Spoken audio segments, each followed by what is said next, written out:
Hello and welcome to today's tutorial, where I'll show you 2 quick and easy ways to take a screenshot on your Honor smartphone. Let's get started. I'll start with the first and most common method. Start by finding the screen you want to capture. Then, press the power button and volume down button at the same time for a moment, then release. You'll see a flash on the screen or hear a shutter sound, confirming that the screenshot has been captured.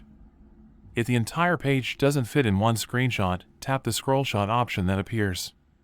This allows you to scroll down and capture the full page.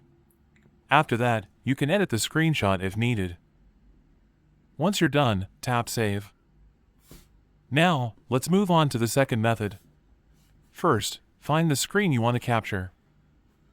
Next, swipe down twice from the top of the screen to open the notification panel. Then, look for the screenshot icon and tap on it. The screen will flash, and the screenshot will be taken. Just like before, if the entire page doesn't fit in one screenshot, tap the scroll shot option that appears.